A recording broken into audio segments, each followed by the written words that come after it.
recording. You're listening to the Tune Up and Jam podcast. Ready? Go. Welcome back, everybody. This is episode number 14, Tune Up and Jam.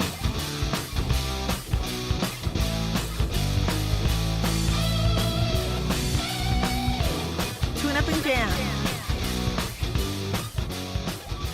All right, tune up, turn up, get down, and start jamming once again. Hello, and děkuji. Děkuji meaning thank you in the Czech language. Děkuji, Rich. Děkuji, Chris. You look excellent. Flannel, nice. Yeah. Yeah, you guys are rocking matching flannels. I didn't even notice you had it. They called each other before. Yeah, this is what we do when it gets a little chilly out when we're back from the cold weather. This isn't really that cold here, so... Yeah, I got a question for Call you. for a flannel, that's all. Hey, what happened? So we started out the first few episodes with hello in different languages. Right. So where'd the thank you come from? Well, I went up to number 10, and I thought that was a good place to stop doing one word from another language and move on to another word from different languages. So I went from hellos to thank yous. So now what are we in? Episode 14, I think? 13? 14. Okay, so up until 20, I guess, we'll do thank yous, and then I'll move on to something else like... Cheeseburger. Yeah. Or something. Nice. Yeah, milk, foot, whatever, Leche. something like that. Yeah. There you go. That's episode 21 right there. There you go. Wow. The leche. Hey, happy New Year by 2016. Yeah, this is our first episode of what is it? 2016? What is What did you say? 2015. 2016. Guys, it's 2015. Yeah. We've lost a whole year. Yeah, that's I good. thought I said Gained another year. Gained a whole year. Yeah, I gained a whole year. That's I'd be cool with that. That'd be fun to have another year. Hey, I'd so like what's to have happening in the another year. music world? There's a ton of stuff happening in the music world. Bad news, first of all, sad news with David Bowie. He just died, what is that, 2 days ago now? That's a bummer. Were you guys hugely influenced by David Bowie growing up? No. No. I can't say that I was either. I mean, like, I loved what I heard of David Bowie's music, but I never followed him all of his career and everything that he did. I'm familiar with everything he did, but I wasn't it wasn't a huge influence on me. But that's not to say that I didn't really like what he did, what I know of him, and especially respect everything that he did, because I know the influence that he had on many different artists that I do like, many bands that I listen to. Speaking of bands that you listen to, do Yeah. you know that it wasn't too long ago, too? Very recently was Lemmy. Mm-hmm. Lemmy Yeah. from Motorhead. Mm-hmm. He passed away as well. Yeah. So Ace of Spades, brother. Ace of Spades. I know that, and very similar, kind of like they both had a birthday, and then within like 2 days or 3 days after their birthday, it was like sudden news that they just died. But both had been sick. Both had. Yeah, but people didn't really know about it. Yeah. Like nobody knew about David Bowie. Like it was No. like a Yeah, I shock. had Nobody no knew idea. anything. It was like, oh, by the way, he just died, and then we found out that he had cancer. Lemmy was a little more public. A lot Yeah. of people know. He Yeah. actually had to stop in the Some middle tours. in the middle of the shows. In fact, he had to stop. So. Yeah, we heard a lot more about like kind of was the running was kind of like the hints were there that he was pretty sick. Yeah. You had heard about that, for a couple of months. So I guess it was, but it was still like he just kind of was apparently just kind of playing a game. Like, did you hear about this? They at the Rainbow Room on Sunset Strip where he used to hang out. Mm-hmm. When they found out he was sick, one of those games that they put at the end of the bar. It's got like, I don't know, got like bingo or Yeah. Blinko or whatever on it or something like that. He used to sit there at this bar and play that game. So when he got sick and he had to kind of stay at home, try to, do the best he could, they sent that particular machine over to his house so that he would feel, just because that was his thing Nice. that he did. He was playing that machine when he died. Wow. So he was just sitting there chilling, playing that same machine that he played for apparently like 20, 30 years. And that's when he died. Was he drinking a Jack and Coke? Probably Wasn't that his- probably was. And he probably had a Medicine? cigarette in the other hand. Well, he He's went out the probably way he playing wanted to, exactly. I guess. We're not. Wow. Exactly. And then he had a YouTube. They showed his funeral, but I missed it. I don't know if anybody else saw it. No, I know that a lot of other names had gotten together for the memorial, and they did a good jam. So I haven't heard it Nice. yet. But Yeah. Anyway, okay. anyways, So enough of that. Let's get on to something different because we are here because we're supposed to be connecting, educating, and promoting young musicians, music makers, and music supporters. That's our goal here. Well, for young people who might not have ever heard of Motorhead, I don't know about David Bowie. I don't know if, but you could definitely explore it. I mean, you talk about David Bowie and you talk about the music. Two amazing collaborations for songs, super famous but amazing songs. But also kind of, he was very innovative in his stage performance and his dress. Also being kind of an androgynous figure at the time when that was very risque. And he pulled it. He was able to pull it off and kind of walk that line. At a time when that wasn't really happening. Yeah, for sure. Which was a difficult time. Mm-hmm. So not just a musician and an amazing artist that way, but the whole visual art as well. Yeah, and it brought a lot of the theatrics to rock and roll before some of the other stuff that we're used to now. Even you think back in the early mid '70s, you think of a band like Kiss, right? With all their theatrics. He was before that even. Mm-hmm. So. You got to give kudos to him and what he was able to do to influence a lot of people, and he still is. People that come out, Kanye, Lady Gaga, people who are seriously relevant right now. Mm-hmm. They say he's. So what do you guys take? What's your take on that? On the whole stage presentation? Because you could go like opposite sides of the spectrums. Sometimes you can go like the full-on production, high velocity, high energy explosions, lights, everything. Or you can go the opposite way with, for example, Rage Against the Machine. Right. No stage production, just the band on stage. Where do you guys fit in that? I think that it depends on the artist or the band or whoever it is. There's people that can do it successfully, and then there's people where you're like, okay, what are you covering up, or what aren't you really displaying, or things like that. But you have to have talent to back it at the end of the day, I feel like. Otherwise, you're like an actor up there. You're not really a musician at that point. But I feel like in terms of like stage persona, a lot of pop acts have a complete other persona. Like someone right now, I would say like Miley Cyrus is totally doing the David Bowie walking the line of androgyny and just having this ridiculous stage show. But I'm watching her as she's standing there in a unicorn costume or whatever she's wearing, and she's like singing her ass off. Can I say that? Mm-hmm. She's like singing, and I was like, oh my God, like she can really sing. Like this is crazy. Like hitting notes, and then I'm just thinking, okay, if she does this every night and she's played for 2 hours and her vocal and there's so much going on stage that for me personally, it was just too much to take. I couldn't watch that much of it. But just if you tap into like her voice at the end of it, you're like, whoa, that's kind of gnarly. Same with someone like Lady Gaga or Katy Perry or people like that, where I've seen so much production going on, but they could strip it down. So it's like, that's what it, for me at least, I want you to be able to sit there with an acoustic guitar. Could I still be sitting there? So do you think some of that kind of production brings it down then a notch for those particular artists?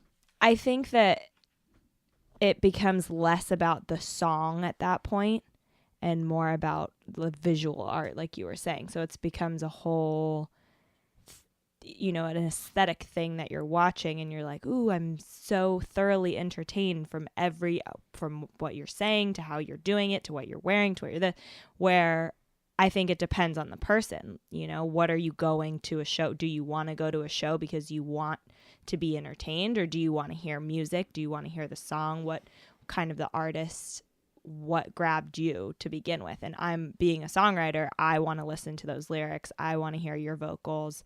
I want to know what message you're trying to get across. And so for me, I tend to stray from the bigger productions just because I can't. It's like too much stimuli. I'm overstimulated. I attended, I think this was in the 90s. I used to work for this company in the Bay Area, Bill Graham Presents. And, they put on a who's who of, year after year. And I had worked, I'd signed up to work for a couple of Madonna shows. I had no interest in Madonna musically. But I have to say, attending those shows, I was thoroughly entertained. Mm-hmm. I wasn't a fan of the vocals, wasn't a fan of the songs themselves, but as an attendee there, outside of that part of it, I was thoroughly entertained. And from that's what I took away from it. So as an entertainer, I respected her a lot more than I did before. Mm-hmm. But a lot of what Madonna did was also a lot of choreographed dancing. Like there was big productions as far as, but Well, it's nothing, not necessarily like this big shocking thing. Like some things that like Miley Cyrus or Lady Gaga might do, right? Well, Madonna was fairly shocking. Yeah. I guess at the with her time, career. yeah. I mean, guess there was, right? She came out on MTV and did like a virgin in a wedding dress and Yeah. rolled around on the floor, and you could Yeah. see her stockings. Whatever, That's true. 1985. Yep. People were going, "Oh my gosh, this should be banned." Mhm. But the difference to me between a Madonna, who vocally I don't think has the talent of a Miley Cyrus, maybe even as a songwriter, I think a lot of stuff was canned. There's a lot more money in the music industry, but like to me, like she was hustling in an authentic, like dirty way. Like you could feel she was a little gritty, but it felt authentic to me. Like Madonna felt authentic. I'm not a big Madonna fan, but she felt authentic. David Bowie, like he was androgynous, but it was like, and he was a spaceman, and he was all this, 35, 40 years ago, and it was authentic and it was real. I mean, but he wasn't doing that shtick the last 30 years, I mean, Ziggy Stardust, that was a phase and it was done. And whereas I feel like with Miley, like, or artists like that, she is uber talented, but she has relied on going from Hannah Montana, now I'm going to grow up, what's my shtick going to be? Right. And it doesn't feel authentic to me. Nothing about it, the twerking or the unicorn feels authentic to me. And so it doesn't feel like art to me. It feels like mass produced. I'm going to just shock for the sake of shocking to keep my name in the new. It feels to me like a Kardashian of music.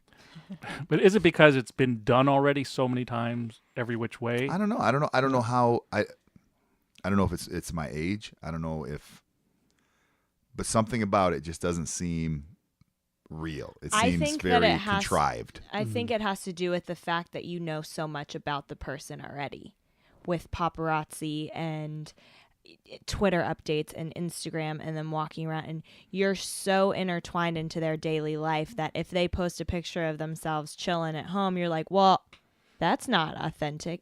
At least, like, I always talk about people, growing up when we loved the boy bands or whatever, and like the Backstreet Boys or the NSYNC of our time, like, we didn't know who they were dating. We didn't know if they had a girlfriend. So we could pretend that we were in love with them and they were our boyfriends.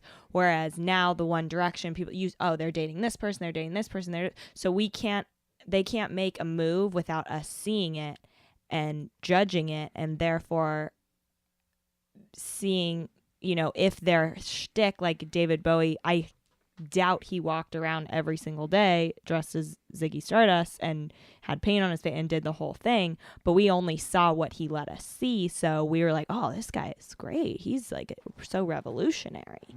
It is a different time, absolutely. I think. So in other words, Yeah. Someone like Miley almost has to do that on stage. Otherwise, people will be like, this isn't what I want to see. This is kind of mundane. You see the backlash coming, though, and it reminds me somewhat of the 80s where popular music took on a highly electronica feel, where it was all dancing, choreographed, and Janet Jackson, Paula Abdul, or, rock and roll. Or rock and roll became, the land of Los Angeles hair metal bands, and which at first seemed very authentic, and then it was just like Warrant Winger and 47 other Bunch of caricatures. Yeah, it was just a caricature of like, here's what sells. We're going to put on spandex. Yeah. We're going to put on makeup, and boom, boom, boom. And then all of a sudden grunge came crashing in, and, it became all about the music again. And then I still have friends who are like, I can't stand going to watch this kind of show. So all they do is stand there and rock out. There's no theatrics to it. I guess it's one or the other, but I just feel like you can feel some authenticity to some things and not others. I don't know. No, I agree with that. Would you say that Lady Gaga is authentic? Does she give you that same kind of sense that Miley Cyrus gives you? Or do Not you just- not as much, but maybe it's maybe your point is well taken. I mean, part of me doesn't feel like she's as authentic because it's been chronicled like her struggle as like this super talented singer-songwriter who wasn't becoming famous until the craziness came out, and then it was like, okay, you're doing it to be famous. Are you doing it to be famous? Are you doing it to make money? I mean, I don't begrudge anybody for making money. Right. Everybody got to make some money, and that seems like a pretty fun way to do it, I suppose. But it doesn't seem that authentic. I don't know. It doesn't to me. Mm-hmm. I think that, I think you're spot on in the terms of like making money or making it, because my sister always says, right now it's about how crazy how outrageous, what is the weirdest thing, the weirdest, unique, crazy people. Those are the famous ones, or those are the music that's getting out or whatever. Where she says, like, in the 90s you had to be blonde and skinny and dance, and that was, it was the Britney and the Christina and the Mandy Moore, and that there was 15 of them. So we're at this stage where it's like, okay, stick your tongue out and come to an Nothing. award show in a egg. Yeah, wear nothing. And that's where, like, for someone like me, like an independent singer-songwriter artist, people keep saying, like, or my dad, for example, will say, what's your shtick? I'm like, do I have to have one? Like, Right. But as an artist nowadays, you can't sell yourself on the fact because you're selling yourself, because now it's a brand now. And let's not fool ourselves. We're all in the business to make money. Otherwise, I'd be at home writing and playing for my closet mirror. Mm-hmm. But, I have an allergy to that personally. Tell me something, and be honest with it. As a female musician, I feel like it's definitely still a very sexist industry, and like dudes can get away. John Legend can get away with sitting and playing the piano, and being soulful, and that dudes seem to be able to get away with it more than women still. Name a female artist right now that is successful for her craft. I was just trying Adele. to think of it. I guess Adele would be Okay. it, yeah. And I can't stand her. I'm sorry. Don't come get me, everybody. Everyone in the world. She was on K-Rock the other day. I was like, this is weird. But no, as a female musician, that's why I am hell-bent on talking about my gear and playing my guitar. And even if I'm a rhythm guitar player, I'm not up here trying to admit that I'm Stevie Ray Vaughan. Like, I'm definitely trying to get there, but I'm not there. But for me, I want to feel validated in the fact that I'm a musician and I could get up there and play my guitar and sing you a song. And, I want to be a female rock musician. So there aren't any to me. Like, my modern idol would be like a Grace Potter, and she is not that successful. She's successful through licensing and that, but no one really cares about her until and even her, I've seen her, like, lose her pants every once in a while. Or, I care about her. I think every musician loses Yeah. their pants every once in a while. I mean, that's Chris has that's done less it. your shtick. I've seen Chris do it several Yeah, times on I- the Chris same is night. yeah. Let's be honest. And sometimes Last Tuesday. and Rich is sitting down all the time, so we really Yeah. don't know what's behind the kit. So, You don't need to know. but yeah, you do bring up a good point, because also when you talk about like success, everybody has a different Definitely. measurement and definition of that. Is selling out every arena. Right. Okay, it's one level, but making a good living on your craft, that's another level of success. But yes, it seems like the masses we're talking about, when you have like millions and millions of fans. You look at those artists, and there is something to that artist beyond just the voice, just the song. Right. So it's an interesting time. Because Rich, you were talking about the upcoming music festival. Yeah, I saw the headliners for the Coachella Festival, which, Coachella is, I think if it's not the biggest music festival around, I think it's one of the top 2 or 3 biggest festivals, but I think it's the biggest. And this year's lineup for the top 3 stages, the headliners, It's the Guns N' Roses reunion, and then there's for the first time, it's 2 electronic dance headliners.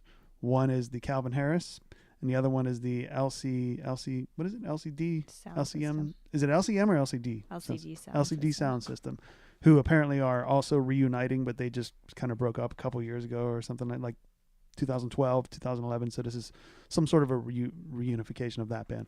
But it's the first time that it's been electronic music. And honestly, I mean, it kind of worries me, you know? There's already those festivals that you hear about, like the Electric Daisy Festival up in Vegas. And they have them all over the place, you know, these Is that the one where the girls wear? Yes. Yeah. Furry boots. Wait, they wear what again? They wear basically nothing sometimes, nothing and like yeah. fur and boots. boots, Fur and then boots. like They brought and then like candy for jewelry, whatever. Okay. Yeah. Well, Yes, they it's need the basically candy. the raves that used to be in cornfields and everything back in the 90s. They're now big, these major festivals, and like with hundreds of thousands of people there. I think they actually had the one at the NASCAR Speedway, I think is where they have it now up in Vegas. It's so big. And now that they're starting to headline the biggest festivals, as a musician, that kind of scares me. You know, I would love to get a DJ in here or some electronic producer or something like that here and kind of pick their brain and see what's going on in that area, because I'm not familiar with it. Like, I don't necessarily have a problem when I hear it. I can listen to it for a little bit and I'm okay for a little bit with it. It's one of those things. I don't want to put it down or in any way or something like that. But the fact that those 2 headliners are electronic, and then the other main headliner is a reunified old product. You know what I mean? Like that's what they have. That's kind of been their MO the past few years, is getting old bands up there who can handle that main stage, because it seems to me that we're losing those. The musicians, the bands are losing that clout. You know, there is how many more bands out there, younger bands or acts can headline the biggest festival anymore. Are we losing that? And is this one of the last bands left that can do it? Because they can bring back Guns N' Roses, who will be able to pull people and headline, and they'll do their own stadium tour. But then who's next? Who's up next? Is there anybody currently together who's up and coming that's going to be able to do that? Or is it going to be another, okay, we're going to get Led Zeppelin to do it? You know what I mean? Like, Right. that's, We're going to get the... Or is it just going to be next year? The Dead and Company. Well, Right. last year wasn't it AC/DC? Yes. Yeah. Uh-huh. It was. Yeah. And it's been Metallica. Or It's been the big one. Rage Against... I mean, but going back a few years, some of those bands were still, relevant. You had Right. Tool. You had, I think, Rage Against the Machine.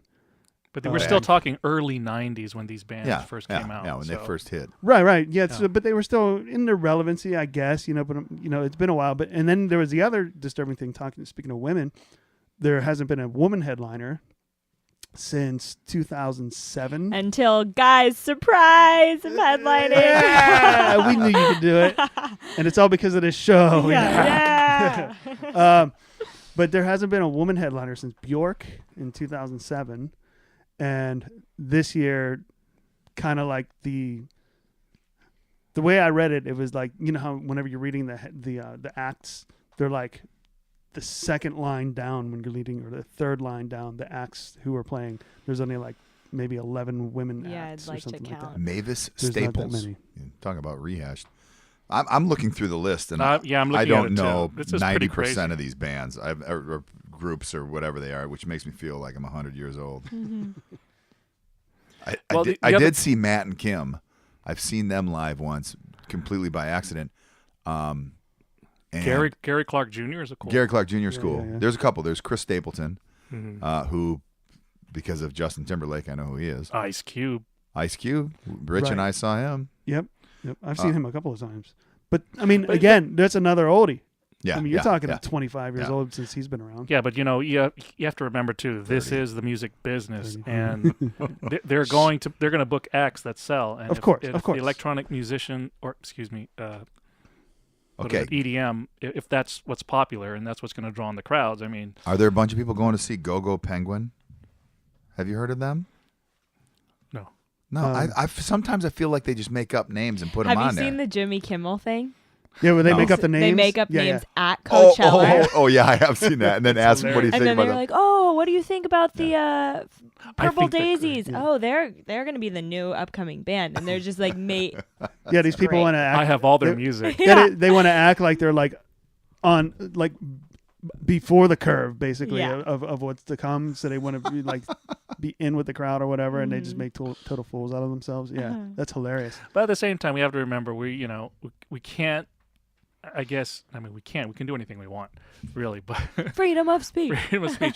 But I guess what my point, on the other side of that is, if this is the music that's moving people and they're feeling it to dance, their weekend, and this is what they listen to. I mean, it's legit in that respect. Right. Hey, Coachella's not booking these people to not make money. Right. People are showing up, and they're showing up in droves. The question is, at this point, though, Are they showing up for the music? are they showing up for the music, or are they showing up for the scene? Yeah. The event. Mhm. Are they showing up for the whatever happens at music festivals anymore? I don't know. I've I never been, so I couldn't tell you. I mean, I've never been a big. I mean, the last I went to a couple of the Lollapaloozas back in the day. When they were still the traveling music festival. Mm-hmm. And I dug those. Those were cool. They were like fresh. But the last, I don't remember the last music festival I ever really went to that was really that enticing to me. It was just kind of, I don't know. I'd rather go see a band who can headline and who can take it. It has the clout, has the presence, has the music that I can just sit and listen to for 2.5 hours and be all about them. You know what I mean? And those seem to be going away. You know what I mean? Like I just saw that Motley Crue finished up a couple of nights. They finished up a whole tour. They're done. Like they finished done. up their And last one, but not they were only at are they Staples done, Center. They're at the Staples, Yeah, and you could get tickets on StubHub for like $13-$14. right. But they could still play there. Right, And headline there for several nights. for several nights. But I'm saying though, it wasn't much to get a Right, ticket to right, go right. see. Of course, yeah. Motley Crue. I'm not surprised. In their last thing, I was kind of In surprised. their This is hometown. this is L.A. Yeah. This is L.A. I mean, to me, that's the whole they are Sunset Strip. They are kind of like. But that's another band. That's another band down.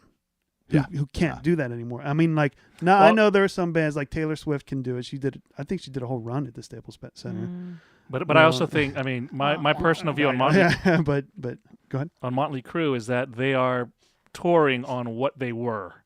It's Yes. not like Yeah. they had current music that you were hearing all the time everywhere, for the masses. Well, you could It's say nostalgic. That's really what it is. You could say really the biggest acts that are booked anywhere are the same thing. Even our hero Prince,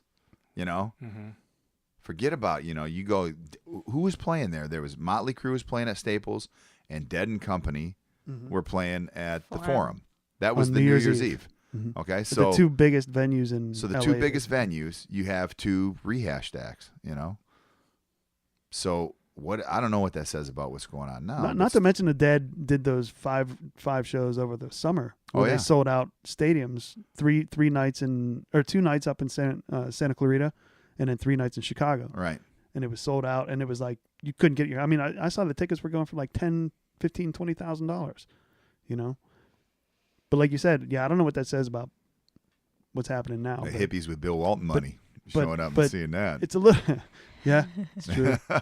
But it I don't know. It just kind of scares me a little bit as musicians. I mean, I never like to criticize any type of music or any artist or whatever. Each person No, I'm has with you. their we own. love to Totally. do Yeah. that. We love it. Here we hate on everyone. No, I don't think that we do either. No, but no, not at all.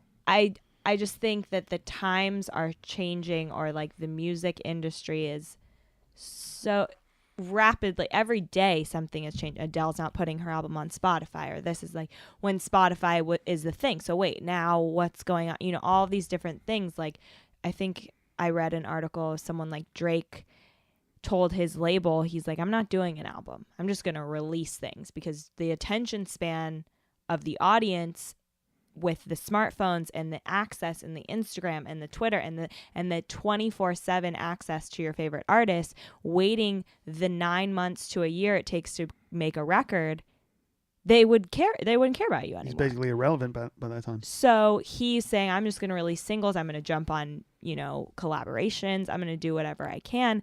And I sort of feel like that's that's where we're headed. You know, that's why the Miley Cyruses or the Lady Gaga, now they have to have a huge thing, because if they're going to take forever to make some album, it better have a whole story behind it that people can go on this tripped out mushroom journey with Miley Cyrus on what her new album is about. Let me ask you, when's the last time each of you bought an album, full-length album? I buy albums all the time. Do you really? Yeah. Vinyl, CD? Both. I just, this is going to be like super, okay. The Neighborhood, who is a band from like Newbury Park out in California, put out a record. It's their follow-up record, Sophomore. So is it going to be good? Is it going to be bad? I don't know. Listen to it. And I will say, I always struggle listening to records the first time through, because you want to like know the songs, but you don't actually know them. And at first I was like, what? I don't know if I'm vibing on this. And the second listen through or whatever, I was like, oh my God, I need to listen to this all the time, every day, in my car. Where do I buy it? And I couldn't even find it anywhere because CDs are, you know, you can't even find them anyway. But yeah, I purchased, well, someone got it for me for Christmas because I wanted it. Is that, Right on. Is that what you meant? Like you actually purchased like a CD? Oh, a I don't physical know. CD, or purchased I don't something know. on It's been so long since I iTunes? bought an album. I don't even know how you would do it. I mean, I Because I also don't buy any music. I also like Such a listening transgressor. to the album. I'm a person that I believe that you created, you know, and even Jesse, the lead singer of The Neighborhood, said every song on there has a purpose. We're not just putting out single. We're not just writing, you know, there's a story to the album. There's the 11 songs or whatever it is.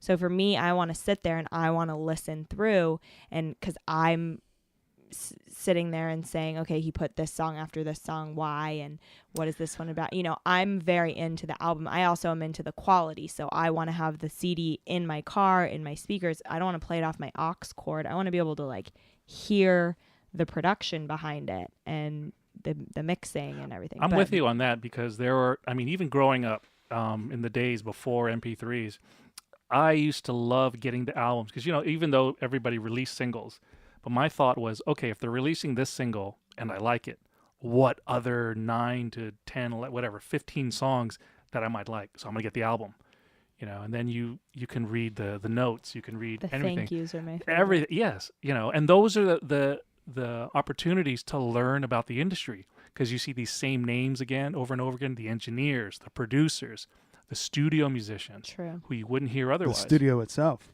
The studio itself, where was it recorded?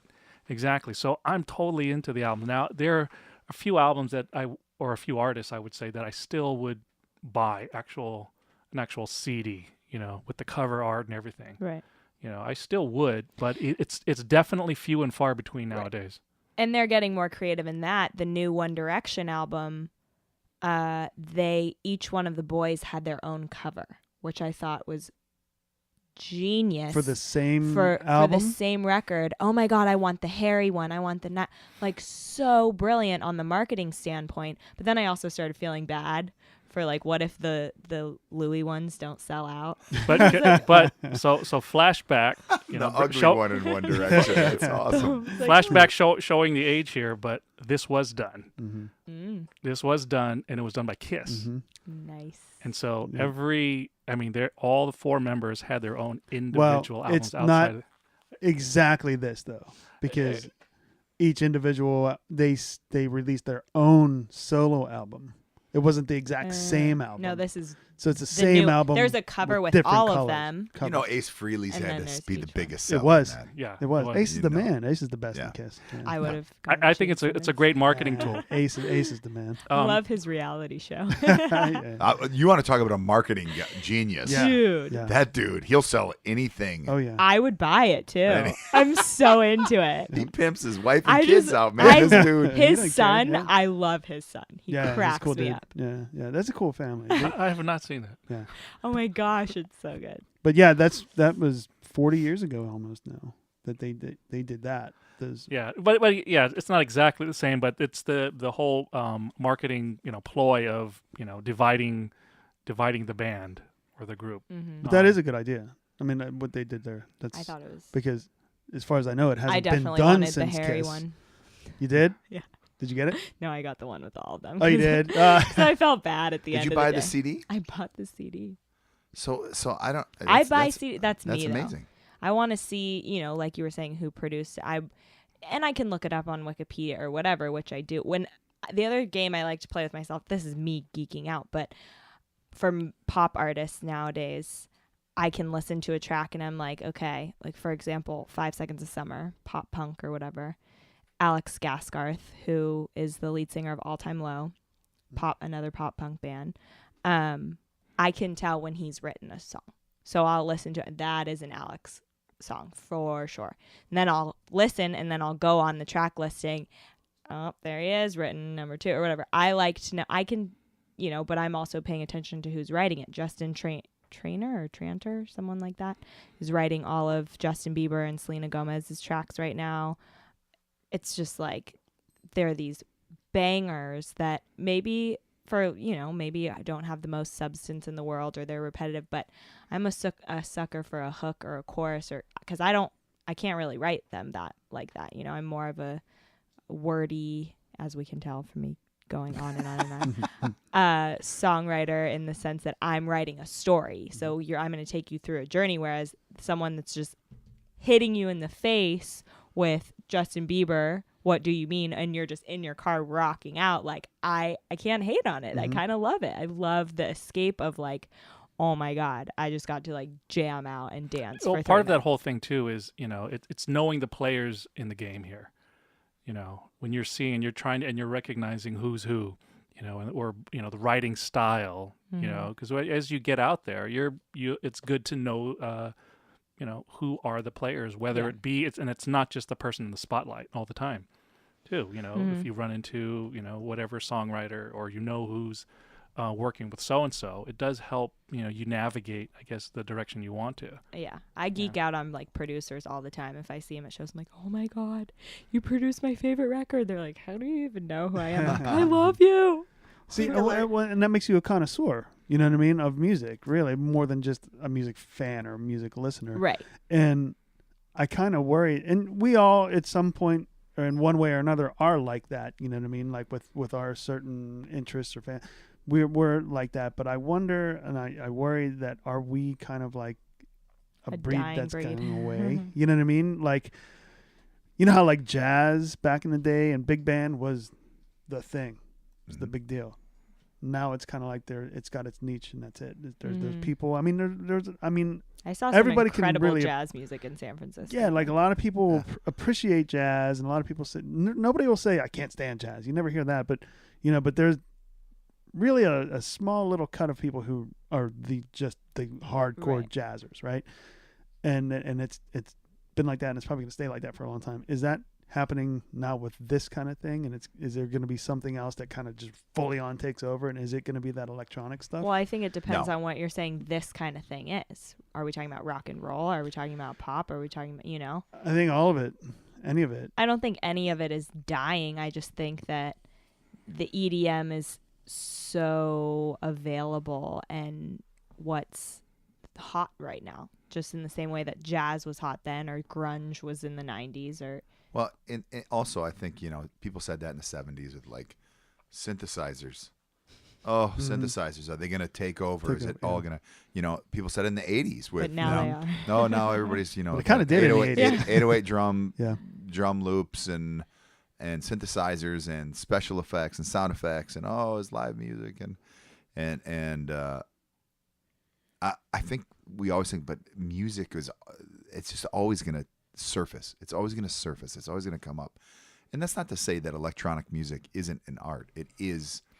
I used to be, I'm thinking in the 80s when my dad, who's a musician, would be like, rap crap, or whatever in that old school. And I'm like, no, you don't even understand like the break beats and the cuts and scratching is an art. Like you try to do this and make it so funky, like take this and flip it. And so part of me wants to understand, but I think it's a generational thing too. Like kids they gotta figure their own thing out. For the reason that we're dissing the hugest concerts of the year are 30-year-old acts. Kids are going, we gotta formulate our own thing. We gotta have our own thing. But I think it'll always come back to music. It's always going to come back to somebody who can do the boom bat, because that's cool. And I think maybe some of the most successful ones are the ones that can incorporate it into a little bit of both. And even David Bowie did the whole thing. He always incorporated that kind of stuff. And from what I heard of the newest release, he did have some of that incorporated into his new release. Did you hear it? I haven't.